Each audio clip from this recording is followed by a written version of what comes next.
Our struggle with God. We are reading from the book of Job, chapter 10, verse 1. I loathe my life. I will give free utterance to my complaint.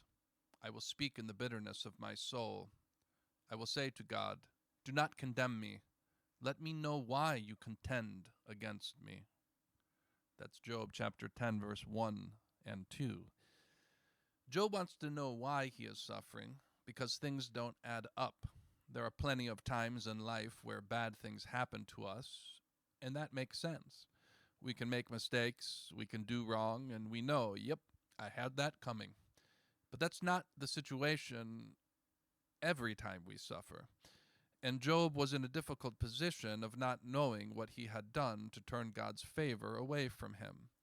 And this is the beginning of Job's struggle with God, a struggle to understand.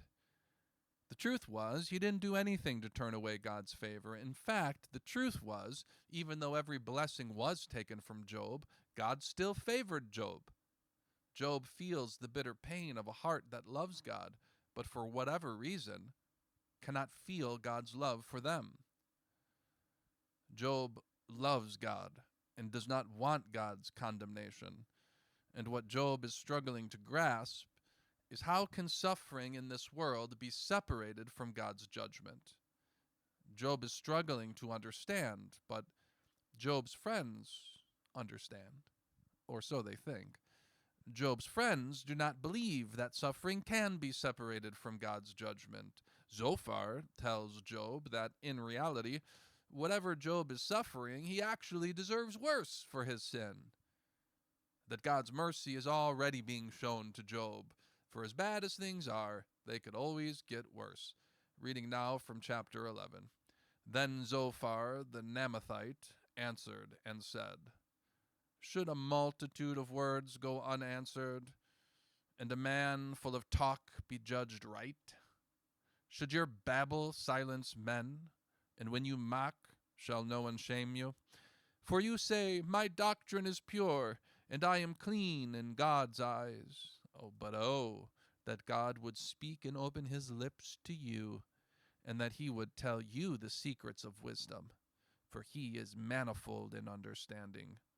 Know that then God exacts of you less than your guilt deserves.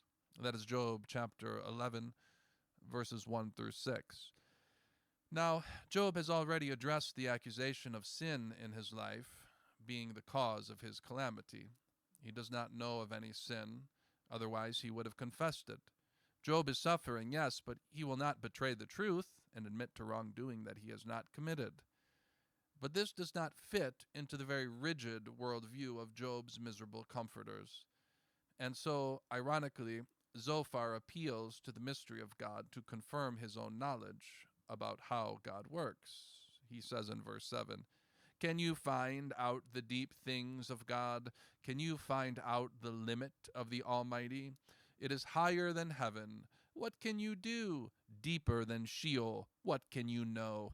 Its measure is longer than the earth and broader than the sea.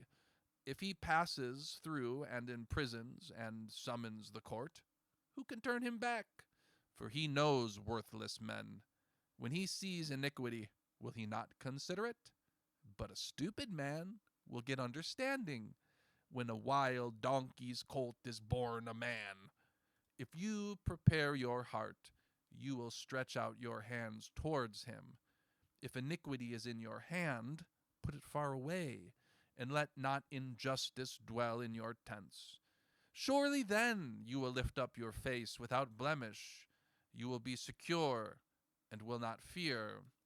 You will forget your misery, and you will remember it as waters that have passed away. And your life will be brighter than the noonday. Its darkness will be like the morning. And you will feel secure, because there is hope. You will look around and take your rest in security. You will lie down, and none will make you afraid. Many will court your favor, but the eyes of the wicked will fail. All way of escape will be lost to them, and their hope is to breathe their last. Job chapter 11, verses 7 through 20. Zophar has painted Job to be the offspring of a donkey, to be a wicked, foolish man, for his desire that his life would end. Now, Job's comforters are know-it-alls. They are the exact worst kind of people anyone would want as a friend. They know some general principles about God, and they paint with very broad brushes to cover all situations with the few colors they have. They know what they know, and that's all they will ever know. And they already know what they need to know about you. What they think they know about Job is not even the greatest injustice. The greatest injustice is what they think they know about God. It is very ironic to hear a person like Zophar speak on the mystery of God. Zophar is a know-it-all, so he knows propositionally that God's ways are mysterious and his thoughts are beyond his own reckoning, but that does not stop Zophar from acting like he knows exactly what God is up to. So here's the thing. People who put God in a box will never think they are putting God in a box. There is always a disconnect between the acknowledgement of God being transcendent and the unassailability of a particular person's opinion on what God is doing. Thankfully, Job points out the absurdity of Zophar's confidence in his own understanding. Reading from chapter 12. Then Job answered and said, "No doubt you are the people, and wisdom will die with you. But I have understanding as well as you. I am not inferior to you. Who does not know such things as these? I am a laughingstock to my friends. I, who called to God, and he answered me, a just and blameless man, am a laughingstock. In the thought of one who is at ease, there is contempt for misfortune. It is ready for those whose feet slip. The tents of robbers are at peace, and those who provoke God are secure, who bring their God in their hand. With God are wisdom and might. He has counsel and understanding. If he tears down, none can rebuild. If he shuts a man in, none can open. If he withholds the waters, they dry up. If he sends them out, they overwhelm the land. With him are strength and sound wisdom. The deceived and the deceiver are his. He leads counselors away stripped, and judges he makes fools. He looses the bonds of kings, and binds a waistcloth on their hips. He leads priests away stripped, and overthrows the mighty. He deprives of speech those who are trusted, and takes away the discernment of the elders. He pours contempt on princes, and loosens the belt of the strong. He uncovers the deeps out of darkness, and brings deep darkness to light. Job chapter 12. Job's response teaches us that confidence in our own wisdom is never a substitute for the genuine struggle to know God's will and to see God's hand. This struggle we have with God is in part a struggle against our own false confidences as those who would take God into our hand. But it is ultimately a struggle of faith in a God we cannot control and never know to the point of saying, I know all there is to know. I know all he will do and the reasons for what he has done. The struggle of faith is real, and it is also necessary for our growth as spiritual people. The attitudes of the miserable comforters highlight a stagnant and a stunted faith. The faith of someone who has learned a few things about God from some book, maybe even a few true things, but wisdom is more than knowledge. Wisdom is the ability to discern a situation and in the humility of our limitations to apply what we know, not according to appearances, but according to the heart of the matter. Wisdom does not come from simply reading a book about God. Real wisdom comes from wrestling with God, from striving with God, until at last we are made content in both what we know and have gained the precious knowledge of the things we will not know and the things we were not made to control. Jacob wrestles with God in such circumstances, and he is named Israel, the one who fights God. And the people of God are called by the name which comes from that event. To be God's people, to be God's Israel, is to be those who wrestle with God. And Job rightly scorns those who simplify God, so they can confidently boast in what God thinks and says. He warns them not to take God lightly. Reading now from chapter 13. Behold, my eye has seen all this. My ear has heard and understood it. What you know, I also know. I am not inferior to you. But I would speak to the Almighty, and I desire to argue my case with God. As for you, you whitewash with lies. Worthless physicians are you all. Oh, that you would keep silent, and it would be your wisdom.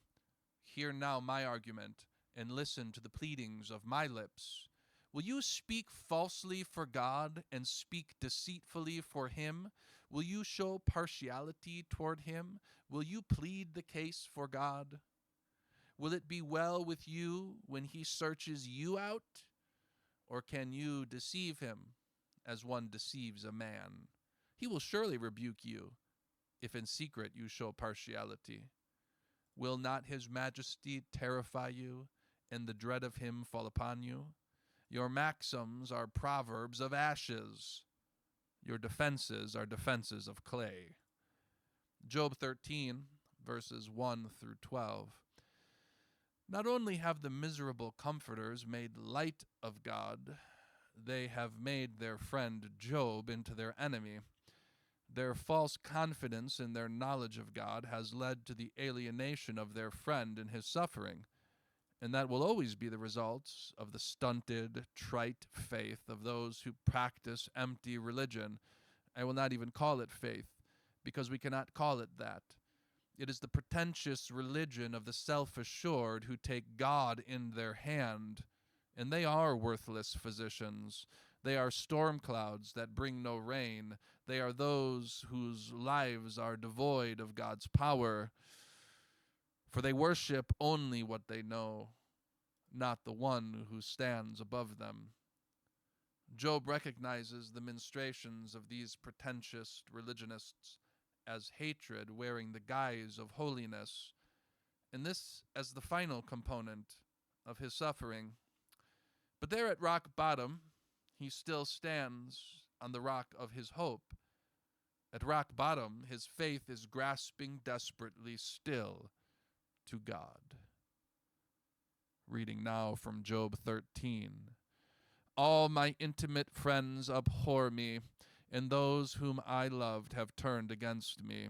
My bones stick to my skin and to my flesh, and I have escaped by the skin of my teeth. Have mercy on me, O you my friends, for the hand of God has touched me. Why do you, like God, pursue me? Why are you not satisfied with my flesh? Oh, that my words were written. Oh, that they were inscribed in a book. Oh, that with an iron pen and lead they were engraved in the rock forever. For I know that my Redeemer lives, and at the last he will stand upon the earth. And after my skin has been thus destroyed, yet in my flesh I shall see God, whom I shall see for myself, and my eyes shall behold, and not another. Job 13, verses 19 through 27. And this is what it means to wrestle with God. This is our struggle. Not a struggle to tame God, not a struggle to gain advantage over him or to be loved by him. It is a struggle to see him and to know him and to grapple with his will and his choice over our life and to come to terms with God here while we are yet upon the earth. That was Job's struggle with God, to know God, not secondhand through those who speak from their high perches with sanctimonious self-assurance, but with our own eyes to behold him. My friends, all of us must seek God in this way, to never be content with what others tell us about him, or what others show us about the God in their hand. But we must seek more, to pierce the veil of mist if we can, and to grab hold of God, each for our own. And for all of us, as we struggle and strain, as we grab for Him and seek to never lose our grasp, there will come a day when the fog of this world will part, and the mists of our limited knowledge will dissipate, and we will see Him and know Him, even as we have been fully known. And when we see Him, we will see how He held us through it all, that even as we struggled at times to hold on, He was always holding us.